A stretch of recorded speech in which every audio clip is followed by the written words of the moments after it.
Shalom Bapak Ibu Saudara, bersyukur bahwa hari Minggu ini kita boleh berkumpul kembali, kita boleh berjumpa kembali dalam hadirat Tuhan, dalam keadaan sehat, dalam keadaan tidak kurang satu apapun. Itu semua karena anugerah Tuhan yang sungguh luar biasa bagi kehidupan kita. Saat ini mari kita siapkan hati kita, mari siapkan pikiran kita, mari siapkan segala kehidupan kita untuk datang ke hadirat Tuhan. Kita akan angkat satu pujian, besar anugerah.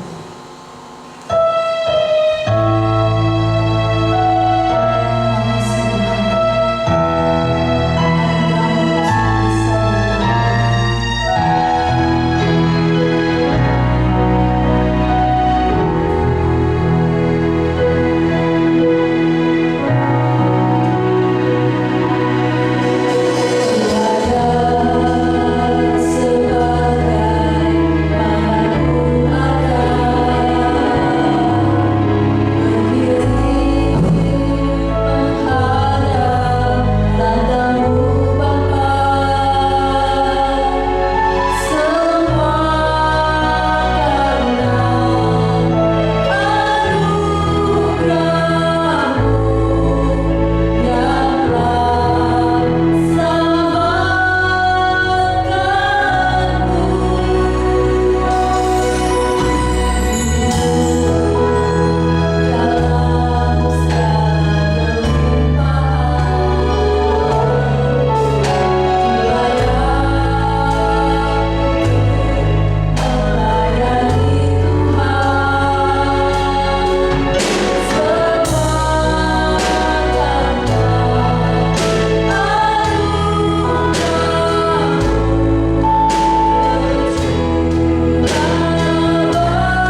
saat ini Tuhan.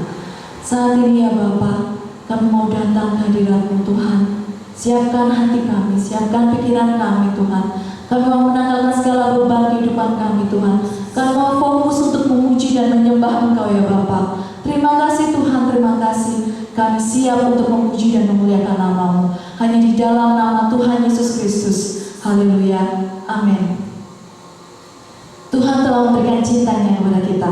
Saat ini kita mau mengungkapkan cinta kita kepada Tuhan. Tuhan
kita akan mendengarkan firman Tuhan. Terima kasih Tuhan. Kita akan angkat satu pujian sungguh indah. Kemanakah kami akan pergi Tuhan? Kemanakah kami akan pergi? Kami tidak mau jauh dari Engkau Tuhan.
Shalom Ibu Bapak, saudara-saudari sekalian yang terkasih di dalam Tuhan.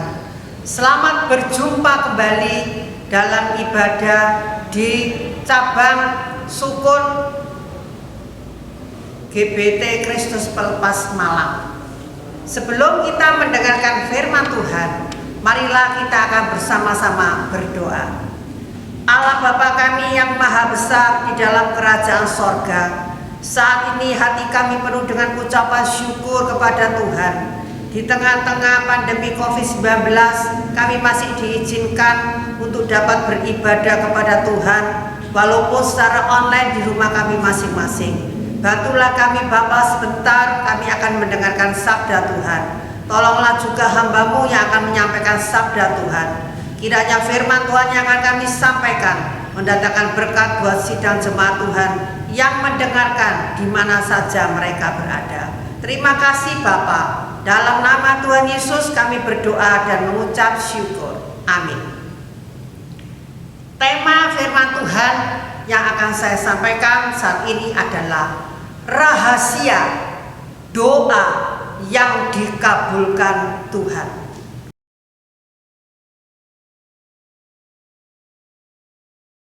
Rahasia doa yang dikabulkan Tuhan.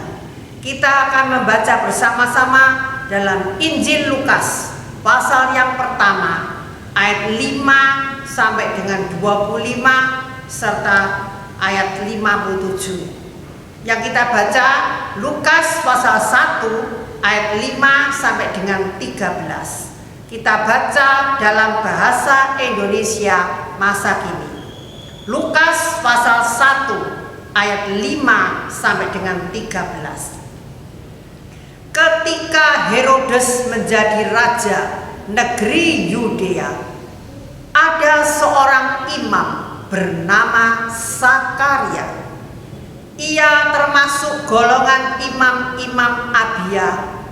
Istrinya bernama Elisabet, juga keturunan imam.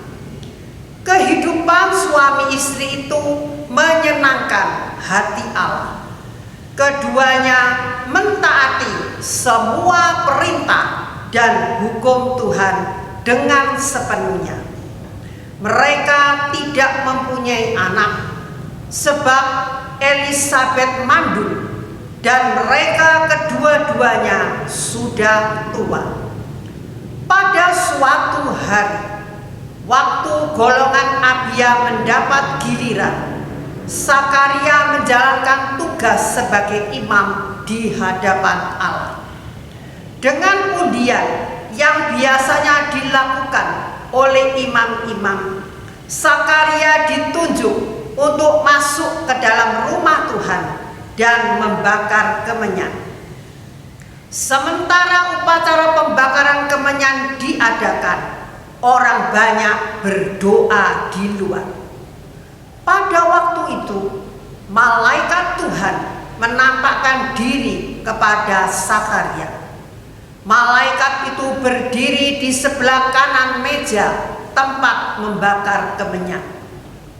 Ketika Sakaria melihat malaikat itu, ia bingung dan takut.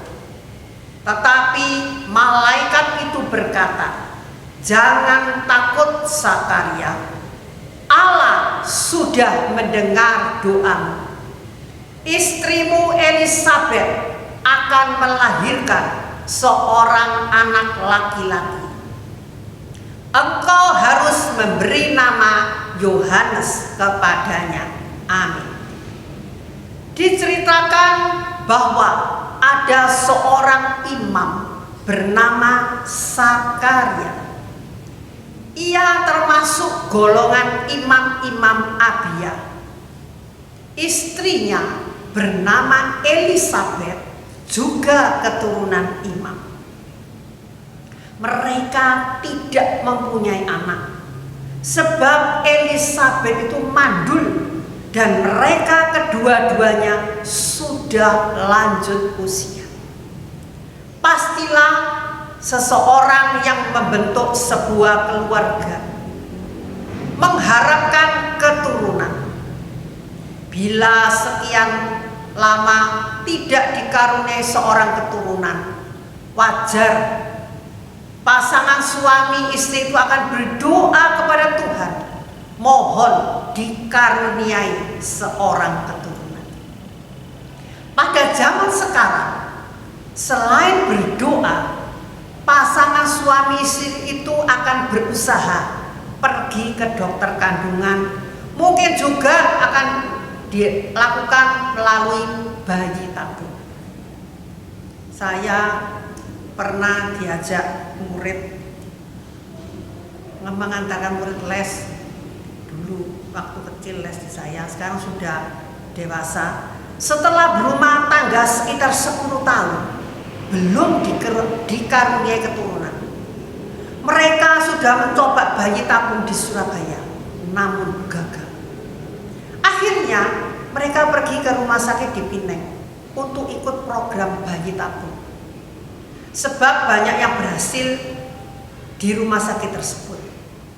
Dan kita yakin sesuai dengan kehendak Tuhan, doa mereka dikabulkan. Tetapi ada beberapa pasangan juga yang gagal mengikuti program bayi tabung. Jadi tidak semua itu bisa berhasil. Dana yang dikeluarkan tidak murah.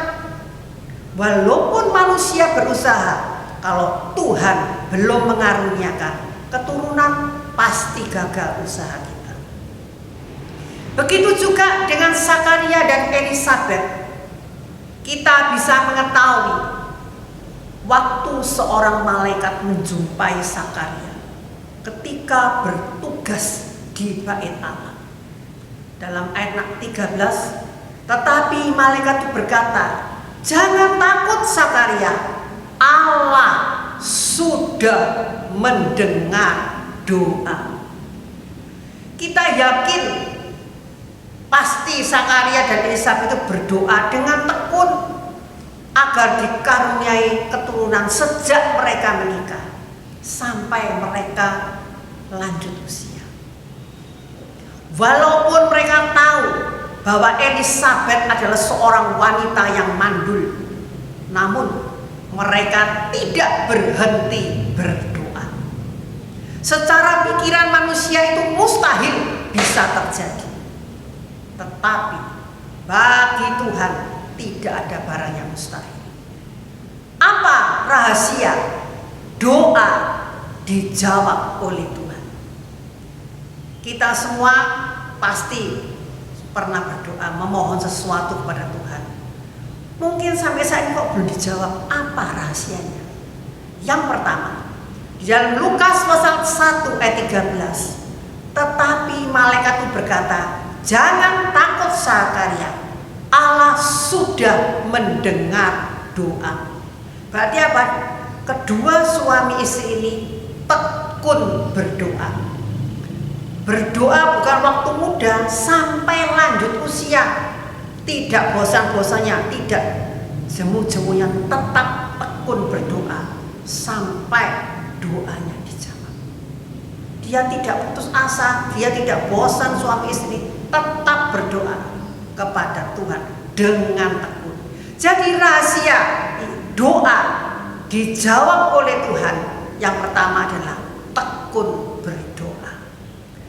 Injil Lukas menyatakan bahwa suami istri ini benar-benar orang yang taat, tekun berdoa kepada Tuhan. Roma pasal 12 ayat 12 dalam terjemahan baru,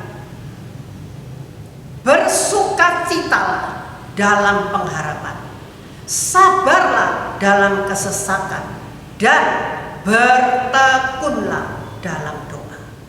Jadi bukan perjanjian lama saja, tapi perjanjian baru dikatakan dalam surat Roma, bertekunlah dalam doa.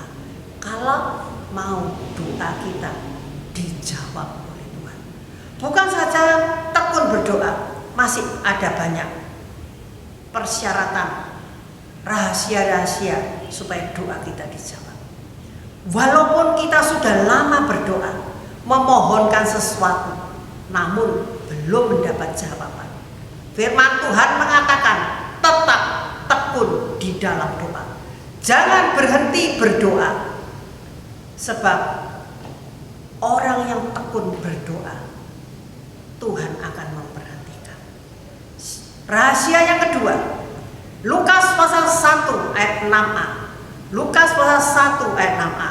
Kehidupan suami istri itu menyenangkan hati Allah. Yang kedua, jadi apa rahasianya? Menyenangkan hati Allah, hidupnya benar. Amsal pasal 15 ayat 29.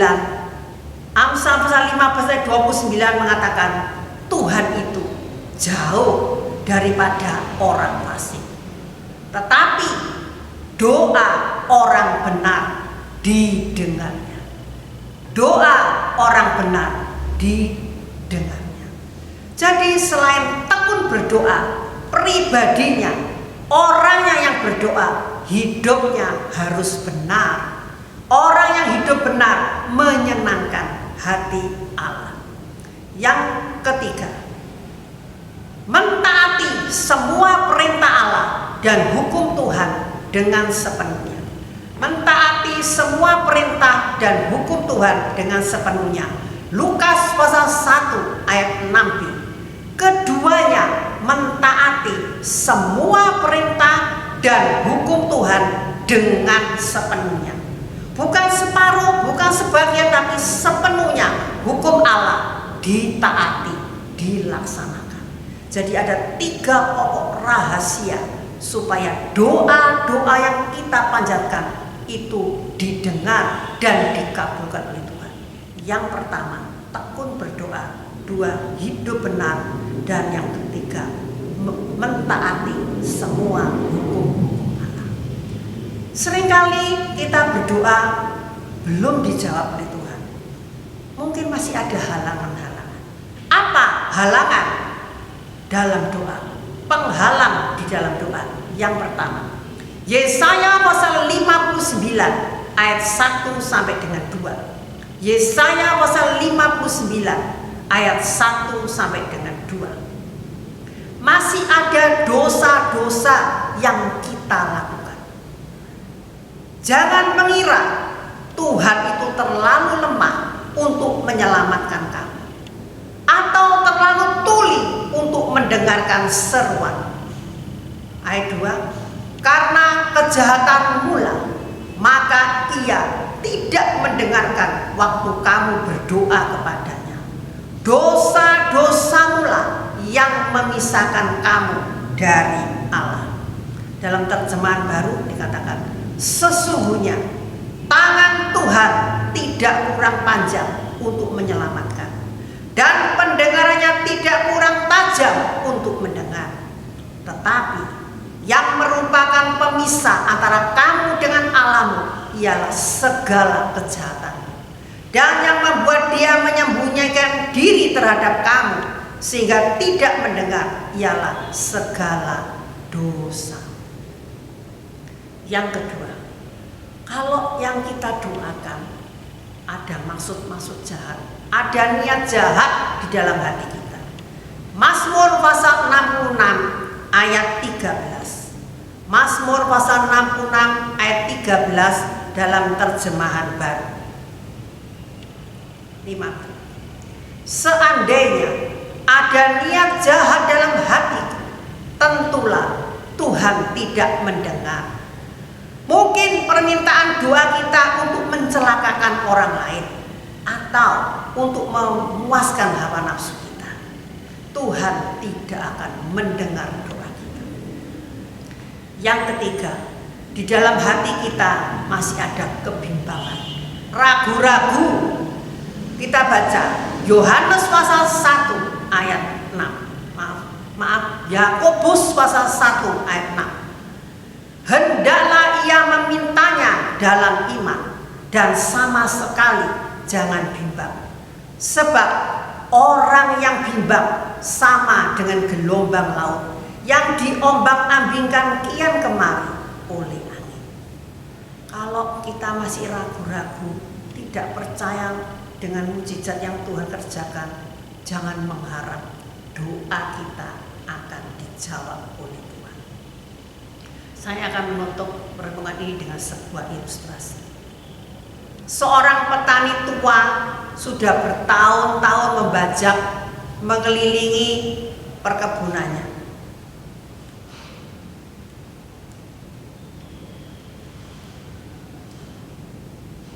Tapi ada sebuah batu besar yang ada di tengah-tengah ladang itu.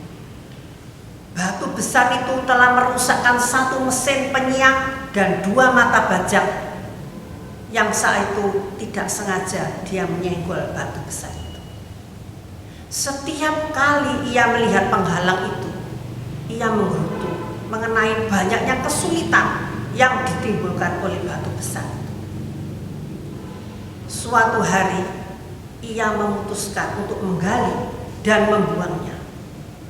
Setelah menempatkan sebuah linggis yang besar di bawah batu itu, ia terkejut ketika melihat bahwa dalamnya hanya 30 cm. Dengan segera ia dapat mengangkat batu itu, kemudian diangkat dimasukkan ke dalam gerobak. Akhirnya petani itu dapat mengelola ladangnya dengan bebas dan nyaman. Sama halnya dengan batu besar di ladang petani tadi. Demikian pula batu-batu penghalang dalam setiap doa kita harus segera disingkirkan. Karena hal itu juga akan menimbulkan kerugian yang besar di dalam kehidupan kita. Batu penghalang itu seringkali adalah dosa yang tersembunyi, yang mungkin tidak kita sadari. Pada dasarnya Tuhan itu selalu menepati janjinya. Tuhan berkata, mintalah maka akan kuberi. Lalu apakah Tuhan tidak menepati janjinya? Tidak. Tuhan tidak pernah ingkar janji. Tuhan pasti menepati janjinya, asal hidup kita menurut kehendaknya. Namun sesungguhnya kejahatan kita yang membuat Tuhan tidak mau mendengar doa kita. Marilah kita mengevaluasi diri kita. Temukanlah hal-hal apa saja yang masih ada dalam hidup kita yang membuat doa kita belum dikabulkan Tuhan. Buanglah segala rintangan yang menyebabkan doa-doa kita belum dijawab oleh Tuhan. Langkah-langkah apa saja yang Anda lakukan agar doa kita dijawab oleh Tuhan? Marilah saat ini kita akan datang kepada Tuhan. Setelah sekian lama kita berdoa, apakah kita tetap tekun berdoa? Apakah kita tetap yakin akan kuasa Tuhan? Apakah kita tetap yakin akan janji Tuhan? Marilah kita akan memeriksa kehidupan kita masing-masing. Adakah permintaan-permintaan doa kita hanya untuk memuaskan hawa nafsu kita saja? Apakah permintaan-permintaan doa kita ini sesuai dengan kehendak Tuhan? Atau ingin mencelakakan orang lain? Adakah dosa-dosa, kejahatan yang masih tersembunyi, yang masih kita lakukan? Itulah yang menjadi penghalang di dalam doa kita. Sudahkah hidup kita benar di hadapan Tuhan? Sudahkah kita mentaati semua hukum Tuhan? Kalau belum, mari kita akan datang kepada Tuhan. Mohon Tuhan memulihkan hidup kita. Segala kejahatan, kebimbangan, keraguan-raguan kita tinggalkan. Kita mau belajar hidup menyenangkan Tuhan, seperti Bapak Zakaria dan Ibu Elisabeth. Walaupun berpuluh-puluh tahun berdoa, dia tidak jemu-jemu. Dia tetap tekun berdoa. Dia tetap taat akan firman Tuhan. Dan dia tetap belajar hidup benar. Tidak ada keraguan lagi di dalam hatinya. Maka doanya dijawab oleh Tuhan tepat pada waktunya. Menurut ukuran manusia itu mustahil, tapi bagi Tuhan tidak ada barang yang mustahil. Amin. mari kita akan datang kepada Tuhan. Terima kasih Tuhan Allah kami di sorga. Saat ini kami diingatkan kembali melalui firman Tuhan. Mungkin kami sudah lama berdoa menginginkan sesuatu, tapi sampai saat ini kami belum menerimanya. Atau mungkin kami sudah jemu untuk berdoa datang kepada Tuhan memohon sesuatu. Tapi firman Tuhan mengingatkan kembali kepada kami. Seperti Bapak Zakaria dan Ibu Elizabeth yang tekun berdoa memohon diberi seorang keturunan. Hidupnya menyenangkan hati Tuhan, tidak ada keraguan-raguan. Firman Tuhan yang tetap dilakukan di dalam hidupnya, seluruhnya bukan sebagian. Sehingga walaupun dalam usia yang lanjut, Tuhan tetap menggenapi janjinya. Dia dikaruniai seorang keturunan. Begitu juga jemaatmu yang mendengarkan firman Tuhan saat ini di mana saja mereka berada. Mungkin mereka sudah lama juga berdoa memohon keturunan. Ajalah kami tetap hidup menyenangkan hati Tuhan. Tidak ada keraguan-raguan dalam hati kami. Hidup kami benar menyenangkan hati Tuhan. Tidak ada lagi dosa yang kami lakukan. Supaya apa yang kami mohonkan kepada Tuhan sesuai dengan kehendak Tuhan, bukan untuk memuaskan hawa nafsu kami, tetapi semuanya untuk kemuliaan nama Tuhan. Berkati seluruh jemaatmu di mana saja mereka berada, supaya Tuhan mereka boleh menerima janji-janji-Mu. Doa mereka dikabulkan oleh Tuhan, asal hidup mereka benar. Hidup mereka menyenangkan hati Tuhan, tidak ada keraguan-raguan, tidak ada kejahatan dalam hidupnya. Terima kasih Bapa. Kiranya Tuhan Yesus memberkati saudara-saudari. Allah Bapa mengasihi saudara-saudari, dan Roh Kudus menyertai saudara-saudari mulai saat ini sampai Tuhan datang kembali. Amin.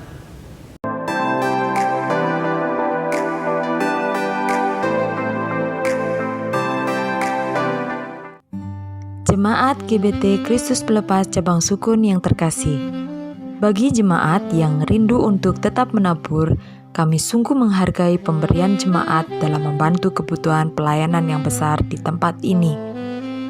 Untuk persembahan persepuluhan, kolekte 1, kolekte 2, dan renovasi atau jenis persembahan yang lain bisa dibawa ke gereja setiap hari dengan cara masing-masing persembahan dimasukkan dalam amplop dan masing-masing amplop ditulisi jenis persembahan seperti tersebut di atas.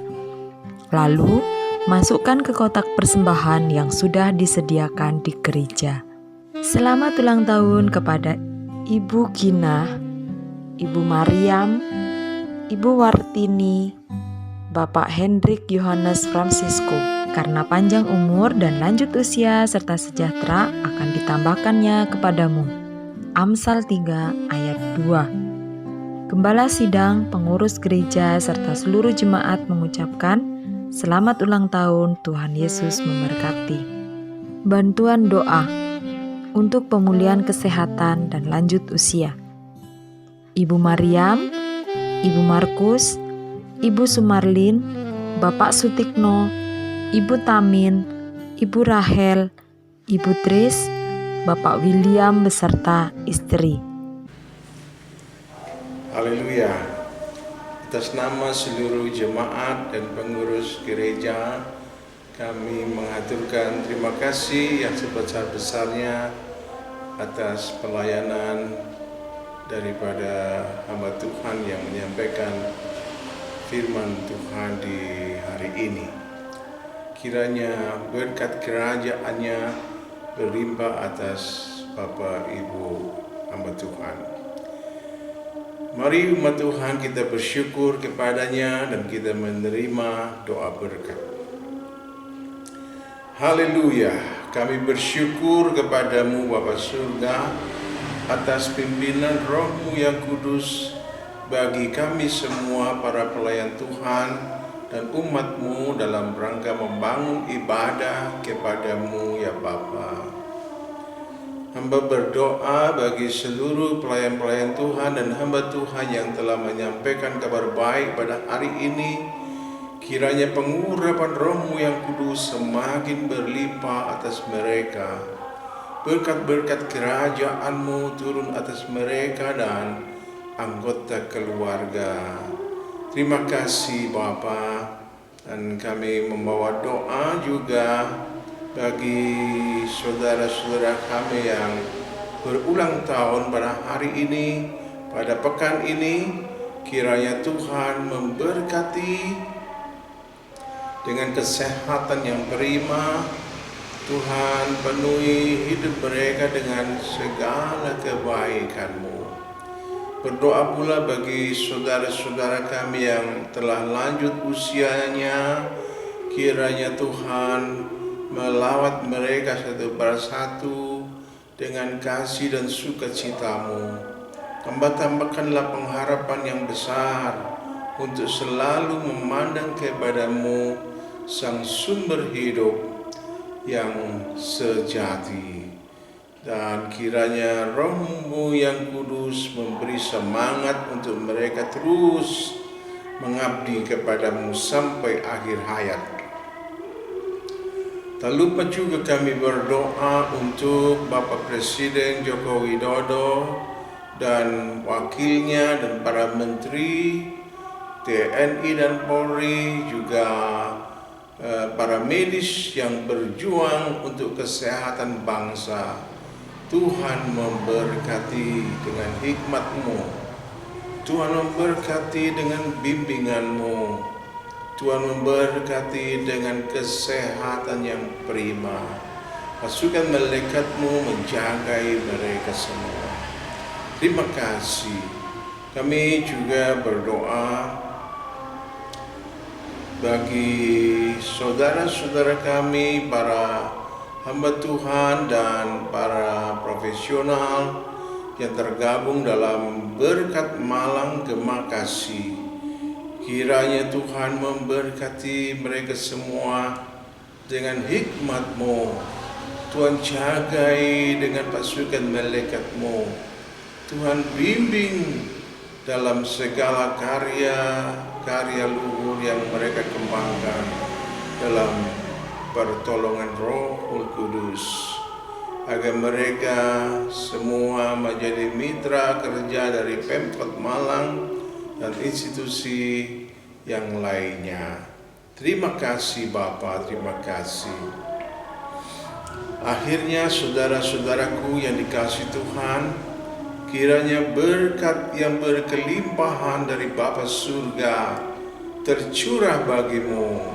Kasih karunia dari Sang Kristus memenuhi dirimu dan menolong engkau menjadi saksi Kristus yang berkemenangan.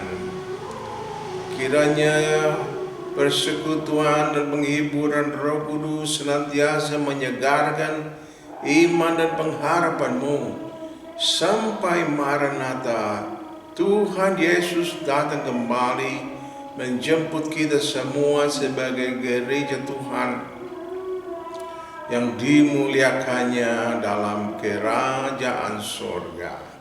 Di dalam nama Tuhan Yesus Kristus kami berdoa. Haleluya. Amin. Shalom. Tuhan memberkati kita semua.